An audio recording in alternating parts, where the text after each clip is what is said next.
that include such things as, I wish I had told her how much she meant to me, or I wish I could have attended to my loved one's needs more closely in his final days, or I held on to a secret that I wish I had had a chance to tell her about her. Right?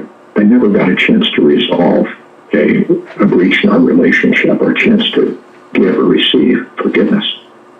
What we find then is that the scale assesses two factors: unfulfilled wishes, those unspoken affirmations, missed opportunities, and unresolved conflict.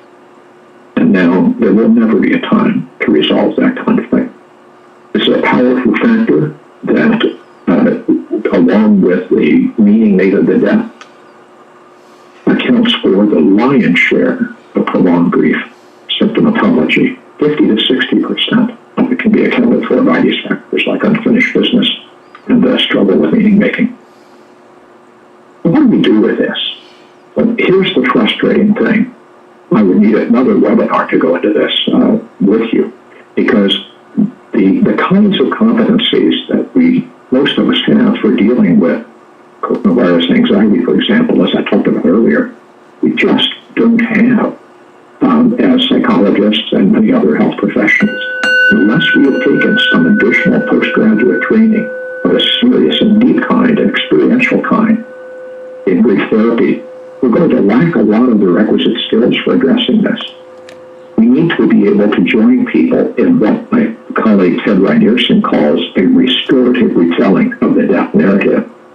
By the prolonged exposure and narrative intervention, it helps people take in the internal, external, and reflexive aspects of their narrative to make meaning of their experience in all of these ways. There are specialized forms of journaling that can help promote people's sense-making and life lessons learned in the context of this that go beyond the usual protocol just to write about our feelings regarding a traumatic event.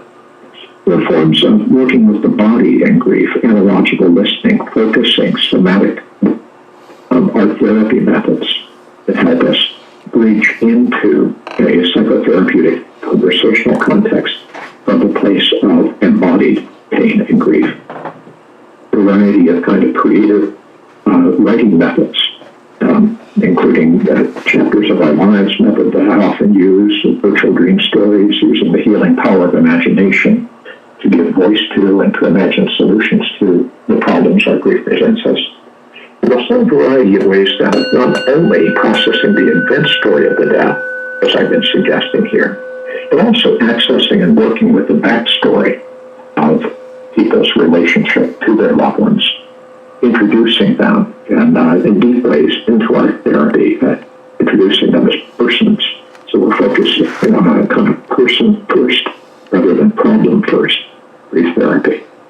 There are specialized forms of correspondence with the deceased, in which we write not goodbye letters, but hello again letters to reopen conversations about things that matter. And there are a variety of ways of using imaginal dialogues, chair work, originating a gestalt therapy, nicely refined emotion-focused therapy, as in the work of Les Greenberg and others, legacy projects, life imprints, all of which honor and work with that continuing bond with the deceased. This is a sample of hundreds of such methods that can be found, for example, in the central block techniques of grief therapy here, assessment and intervention, along with a number of other assessment procedures, all available to use, all carefully validated, and hundreds